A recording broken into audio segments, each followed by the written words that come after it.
బేసిక్గా ఏంటంటే మనకి భూమి అంటేనే ఒక ఒక అవినాభావ సంబంధం అనేది ఉంటుంది ప్రతి ఒక్కరికి కూడా, ప్రతి రైతుకి కూడా.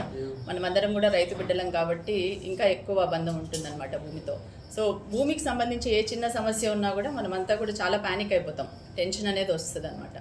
కాబట్టి అట్లా ఆ విధంగా ఏ చిన్న సమస్య ఉన్నా కూడా భూమికి సంబంధించి దయచేసి అందరూ కూడా మన మండల పరిధిలో ఎవరున్నా కూడా, ఏ రైతైనా కూడా డైరెక్ట్గా మీరు తహసీల్దార్ ఆఫీస్కి మీరు అప్రోచ్ అవ్వచ్చు. ఎప్పుడు కూడా మీకోసం ఇక్కడ తలుపులు తెరిచే ఉంటాయి, ఎటువంటి నిబంధనలు ఉండవు అని నేను అందరికీ తెలియజేసుకుంటున్నాను. అదేవిధంగా ఈ రెండు రోజులు అయింది నేను జాయిన్ అయ్యి.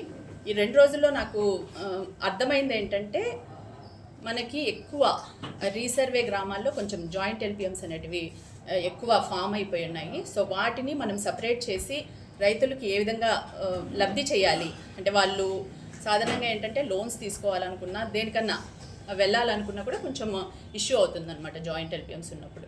సో అవంతా కూడా మనము దానిపైన వర్కౌట్ చేస్తాము. ఇప్పుడు